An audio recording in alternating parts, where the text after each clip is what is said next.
Joseph Kabila n'est pas candidat à la présidentielle de décembre. Le président congolais a décidé de respecter la Constitution qui lui interdit de briguer un troisième mandat, lui qui aurait dû quitter le pouvoir en décembre 2016. À sa place, il choisit Emmanuel Ramazani Shadary, l'ancien ministre de l'Intérieur, figure sur la liste des personnalités sanctionnées par l'Union européenne pour violation des droits de l'homme. À mes côtés, Amadouba, bonjour. Vous êtes chercheur associé au groupe Afrique à l'Institut Prospective et Sécurité en Europe. Merci d'être venu sur le plateau de France 24. Merci. Il faut noter tout de même, c'est la première fois qu'un président au Congo cède le pouvoir. Oui, effectivement, c'est un fait à saluer. Le fait que le président Joseph Kabila renonce à son troisième mandat, cela participe à décrypter la situation politique. Il y avait beaucoup d'électricité dans le ciel. Aujourd'hui, ça peut apaiser la situation électorale. Maintenant, la question que l'on se pose, c'est de savoir est-ce qu'il l'a fait sous la menace, sous les pressions de la communauté internationale, ou bien il l'a fait de son propre gré.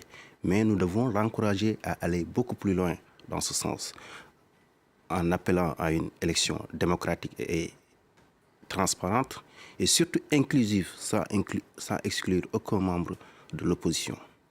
Il a choisi Emmanuel Ramazani Shadary. Est-ce que cet homme, ancien ministre de l'Intérieur, va faire l'unanimité au sein du Front commun pour le Congo, le parti de Joseph Kabila?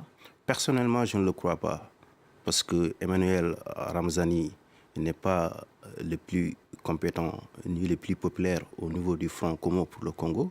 Il y a l'ancien premier ministre qui est Matata, qui est aussi très populaire. Et je ne crois pas que les autres candidats qui sont dans sa majorité, ils vont l'accepter. Ce que je vois, c'est qu'il peut avoir une explosion au niveau de son parti, l'éclatement total, et certaines personnes ne vont pas adhérer à ce choix.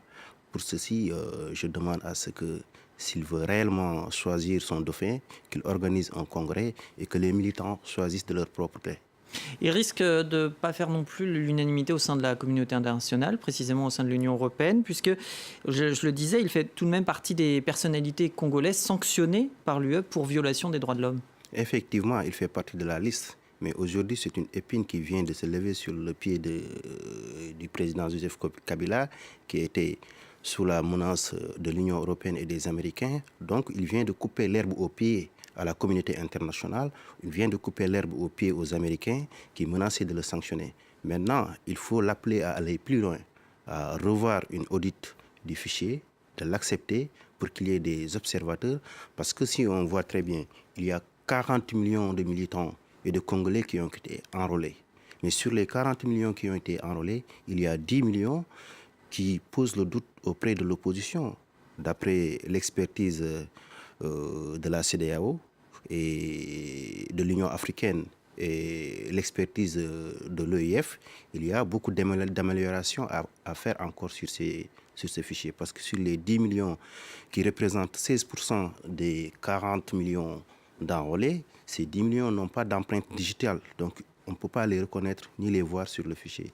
Donc, c'est très important de revoir ce fichier qui peut contribuer à donner un manque de crédibilité aux élections qui se profilent à l'horizon au 23 décembre 2018. Donc, pour que ces élections soient crédibles, il faut que le fichier soit audité et apprécié par toutes les composantes de l'opposition et de la majorité. Si je parle de l'opposition, je parle aux deux poids lourds qui sont l'ancien sénateur Jean-Pierre Bemba, qui est l'ancien chef de guerre, qui a été emprisonné pendant 10 ans à la CPI. Qui a déposé sa candidature. Il y a aussi Félix Tshisekedi, le fils d'Étienne, l'opposant. Il y a aussi Vital Kamerhe pour l'UNC. Est-ce que tous ces candidats, puisque le dépôt des candidatures c'était aujourd'hui pour la présidentielle du 23 décembre, est-ce que l'opposition aura intérêt à faire candidature unique par la suite ? C'est dans leur intérêt de faire une candidature unique,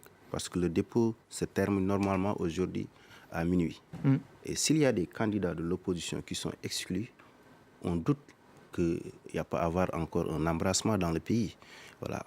Pour que l'opposition se réunisse ou ne se réunisse pas, bon, ce n'est pas à moi de le dire, mais c'est à eux de voir ce qui est de leur intérêt.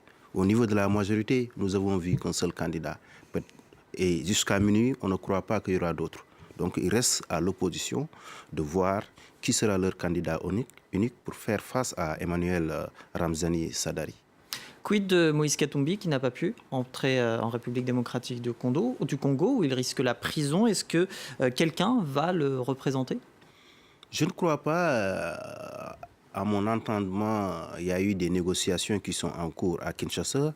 Il y a l'arrivée du président sud-africain Ramaphosa qui est en train de négocier pour son implication aux élections. Voilà, donc c'est au niveau de la CENI de voir si sa candidature sera acceptée. Mais le fait d'accepter sa candidature peut permettre une élection crédible et inclusive. Ça va permettre à ses partisans de participer massivement à ces élections et de ne pas aller dans la rue et manifester et sombrer encore le pays. Dernière question, est-ce que Joseph Kabila continuera tout de même à agir dans l'ombre de son candidat? Effectivement, c'est possible, parce que c'est son candidat, c'est son dauphin. C'est dans son intérêt de manœuvrer pour faire gagner son candidat, mais que les choses se passent dans les règles de l'art. Et qu'on évite les violences qu'on a pu connaître ces derniers mois. Merci beaucoup, Amadou Ba. Je rappelle que vous êtes chercheur associé au groupe Afrique à l'Institut Prospective et Sécurité Europe.